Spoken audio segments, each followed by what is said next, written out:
是什么？想不通，我如此平庸，你怎么会爱上我？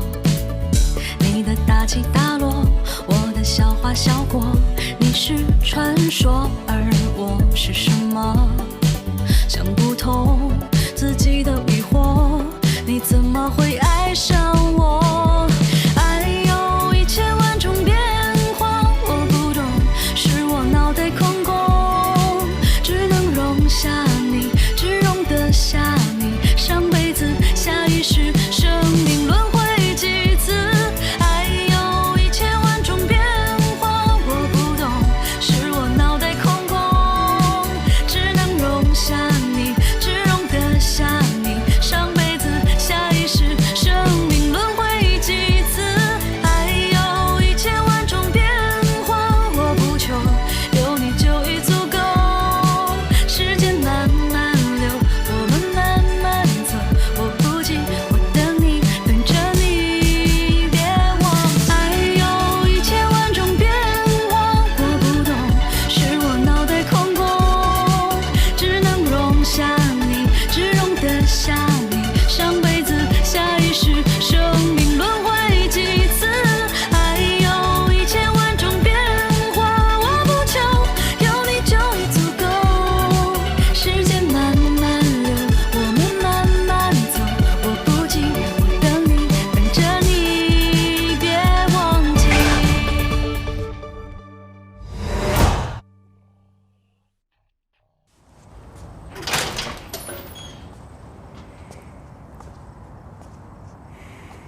你又来干什么？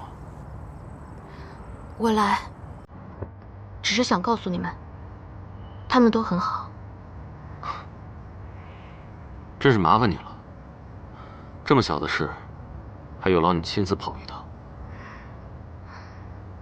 给你打电话你也不接，发短信也不回。我的手机和我一样，只认自己人。我是看在冯姐姐的面子上，才前来报个信的。拓跋将军有意，千万不要让李欢前去冒险，小心中了圈套。不让我们救人，你们也不放人，难道眼睁睁看他们死吗？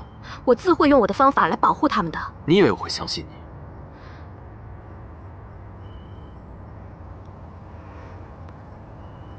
我知道，是我毁了我们之间的信任。我不想解释太多。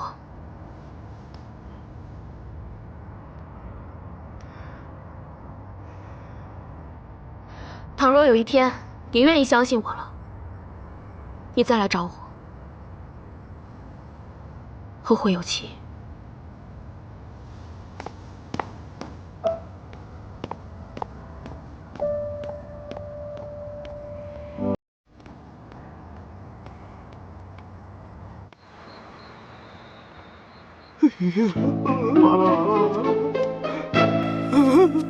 那个老鄂行不行啊？那个小白脸给我画的这个定位地图，不会是坑我吧？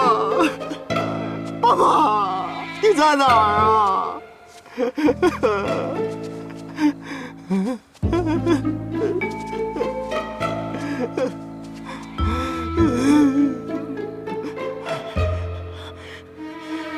我不要再寄人篱下，我要幸福。爸爸，你在哪儿啊？谁呀？血！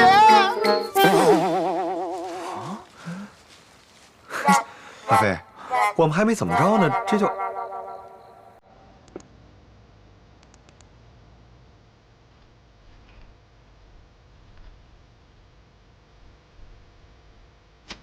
喂，郑馆长吗？您好，我是刘云老师的儿子，我有个事想问您一下，那把北魏孝文帝的玉剑，您后来查了吗？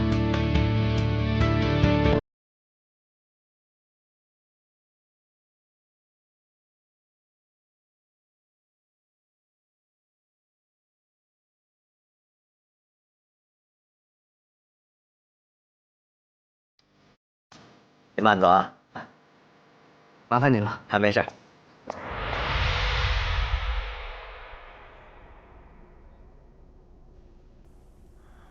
唉，妖女干妈也被坏蛋抓走了，三叔为了这事儿被气得也离家出走了。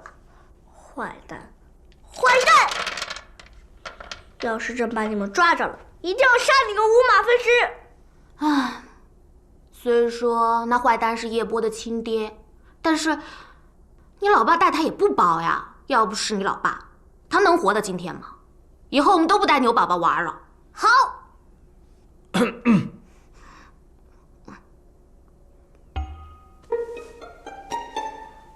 父皇，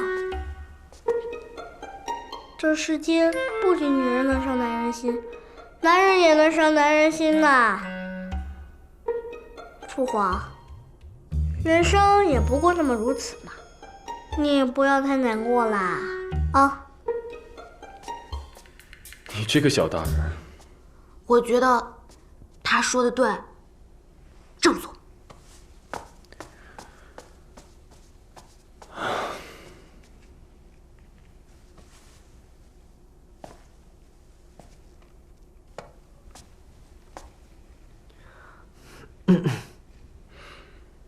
你来了。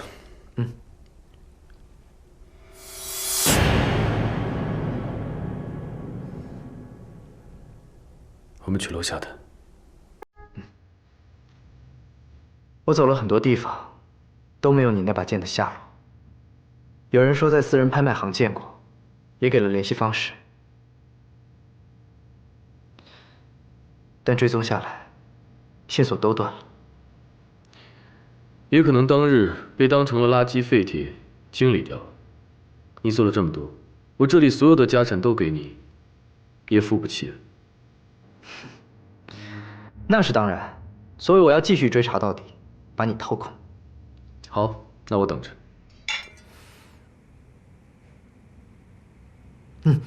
对了，叶波那边怎么样了？感谢你想出了这个以其人之道还治其人之身的办法，让叶波演了这场戏。就算找不到那把剑，至少可以找到叶佩的藏身之处，硬闯一番。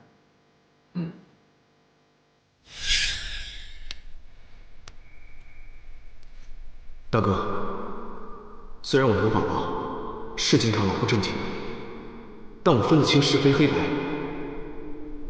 就算不为了分你，为了你们，我也愿意帮忙。谢谢。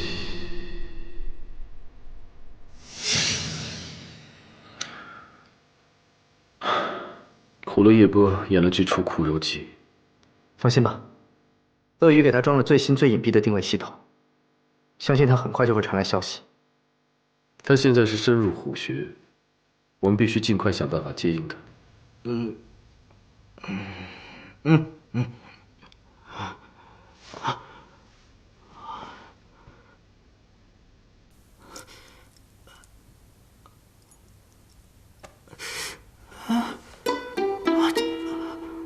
哎呀，这伤口怎么好了呢？哎，吓死本宝宝了！这是哪儿啊？这是哪儿？这是哪儿啊？有人吗？救命啊！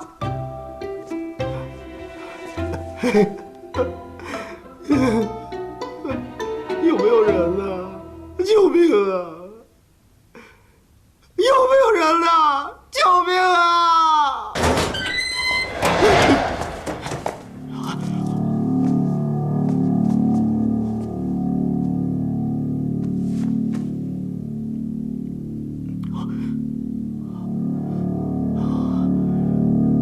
这真是佛靠金装，人靠衣装啊！你啰嗦什么呢？管这么嫩的小鲜肉叫爸爸，需要勇气啊！问你话呢？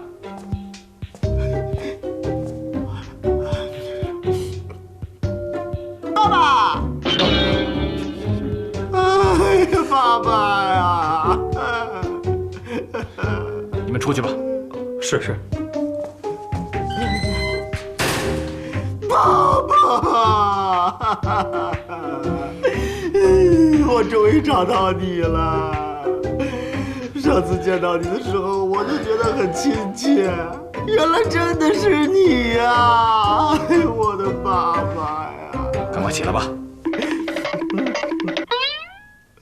可是，你怎么变成现在这个样子呢？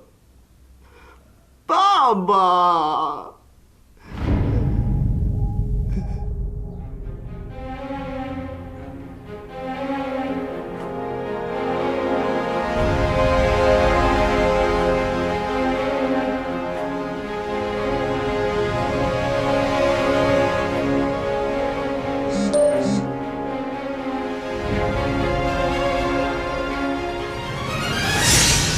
你所看到的肉身，无论是叶佩，还是北魏大将军拓跋亮，他们只不过是一具肉身，而我的元神，就是秦始皇嬴政。秦始皇。现在的人谈起我的元神，都是想着统一六国，统一货币，书同文，车同轨，修筑万里长城。可是这都不是我毕生所追求的，我所追求的，就是长生不老术。想当年，我坐船绕渤海半岛，历经3个多月，为的就是寻仙问药。可是我时运不济呀，药还没找到，秦王朝已经灭亡了。我只能游荡人间，但是我不甘心。千百年来，我附在各种各样的人身上，目的就一个，完成我的大计。那叶佩，不过就是你在现代寄居的一个肉体啊！我寻遍各种传世妙方，终于让我发现，穿越到了现在的君王，他们身上的血，就是长生不老的药引子。而这个时候，我遇上了李欢和7个小暴君。正当我实验快要成功的时候，李欢却发现了我的阴谋，他竟然找上门，想替那些该死的暴君报仇。是李欢，为了叶佩的肉体，他用那把千年古剑将我的元神给打散了，我的千年功力顿时化为乌有，不得不在时光隧道里如同孤魂野鬼一般游荡。但是我没有放弃，我就寄居在各种各样的人身上，终于让我找到了他。我的元神一向寄居在有怨念和强烈欲望的人身上，他的眼睛里充满着嫉妒和仇恨。最重要的一点就是，他和我有一样的敌人呢，就是李欢。从此拓跋亮就有了双重性格，一个是他，一个就是我。那你是秦始皇，又是拓跋亮，又是我爸，你一个人同时拥有3个身份，那我到底是谁生的？你脑子到底在想什么呢？我只是寄居在各种各样的人身上。你所看到的叶佩和拓跋亮只不过是一具皮囊，而皮囊和凡人结合生下来的，也不过是一个凡人而已。你不要胡思乱想。差点吓死宝宝了，还好我是个凡人。做凡人有什么好啊？只要你忠心于我，我保证把你变得和现在完全不一样。喂，难道你不想永享青春吗？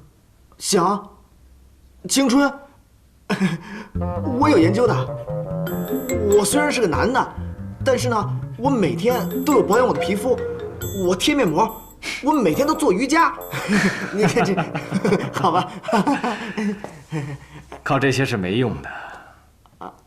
这世上只有我一个人一直在研究长生不老术。可以随意的占据任何人的躯壳，让灵魂永远存在。这才是真正的永生。那个，你再说一遍，我没有跟上。哎，怎么没有半点像我呢？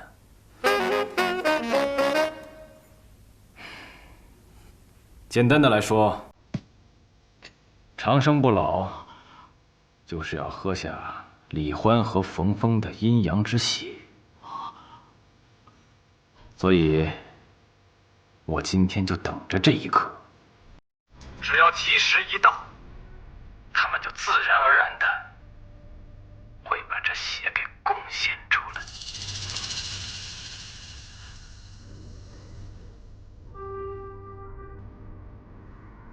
今天，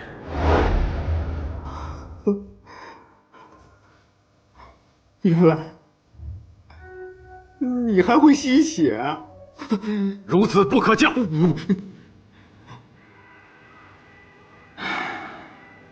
算了，不管说多少，也没有用的，下次再说吧。哎，爸，我还想问，我们家芬妮还好吗？她在附近吗？你这臭小子，别让我知道你是李欢派来的卧底，否则我绝对不留情，把你撕成碎片喂狗！爸爸，你吓着宝宝了！我怎么会是那种人呢？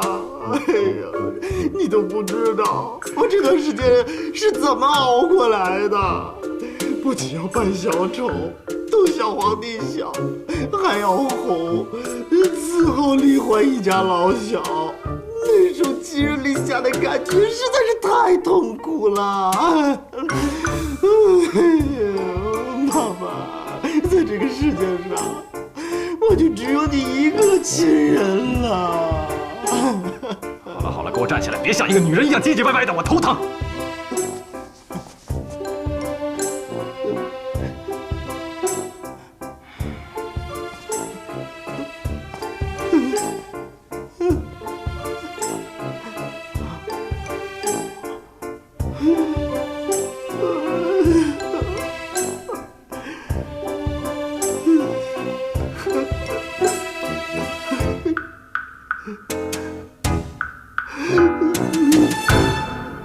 我拿糖去扔你！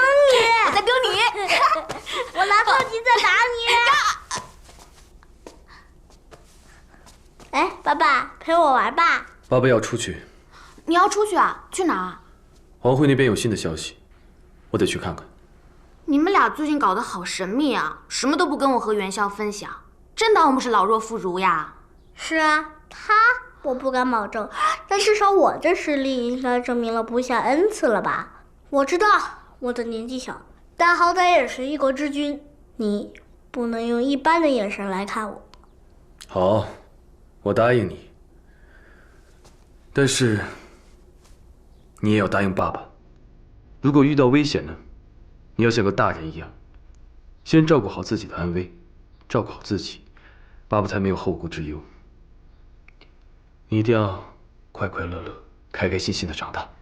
哎呀，好啦，小事一桩，你快给我布置任务吧。你要先记住这个终身的任务，等我回来，再给你布置其他的。哎呀，知道啦，你就快去快回吧。哎，你今天怎么了？我要走了，他们还在等我。你们两个一定要照顾好自己。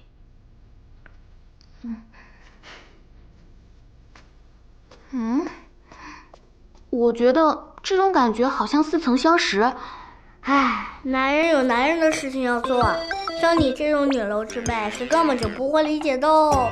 不对，有的时候你得相信女人的直觉。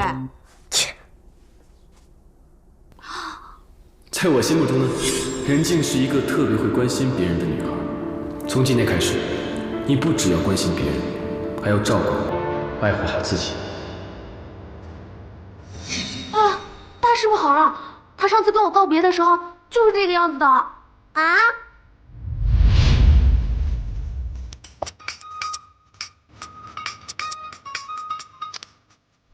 喂，郑馆长。什么？找到了？谢谢您，谢谢您，麻烦您帮我一下。哎，好。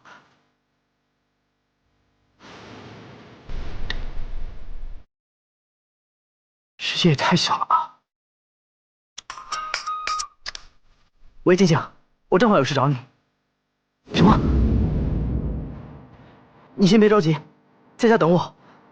你给鳄鱼打电话，把事情告诉他。好。接电话呀，李焕，怎么不接电话呀？就知道逞英雄，这么一会儿都不等。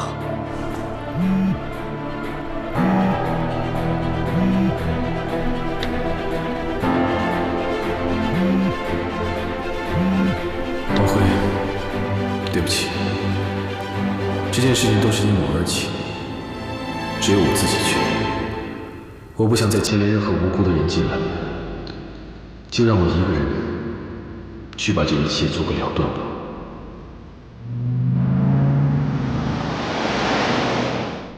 上次他说这些有的没的的时候，就是这个样子的，现在又是这样，我真的很怕他出事情，打个电话也打不通。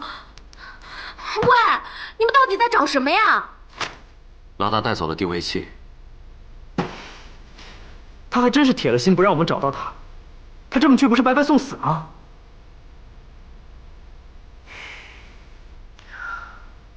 我以为经历了过去，他不会再什么事都一个人硬撑，没想到还有什么办法吗？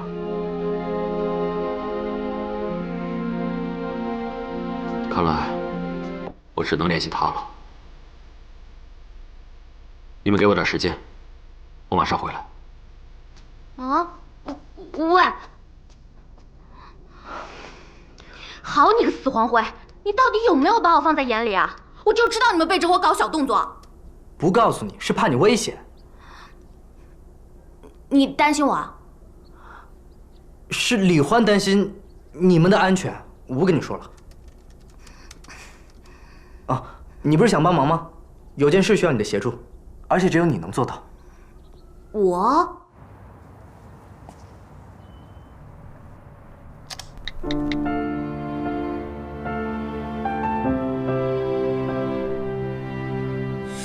倘若有一天你愿意相信我，你再来找我，后会有期。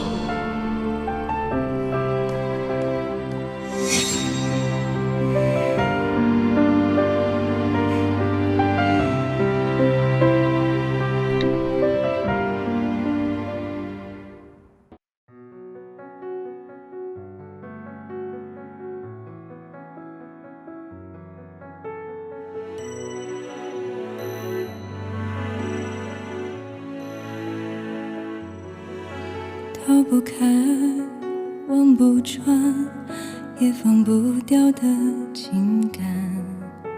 每次蓦然回首，你都在。我的影子从你生命过几次，却从未留下名字。记忆中的那个你，为何忽远又忽近？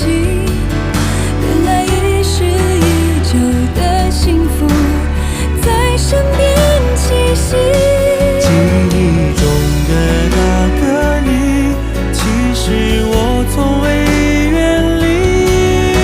我的呼吸，我在回忆，是如此的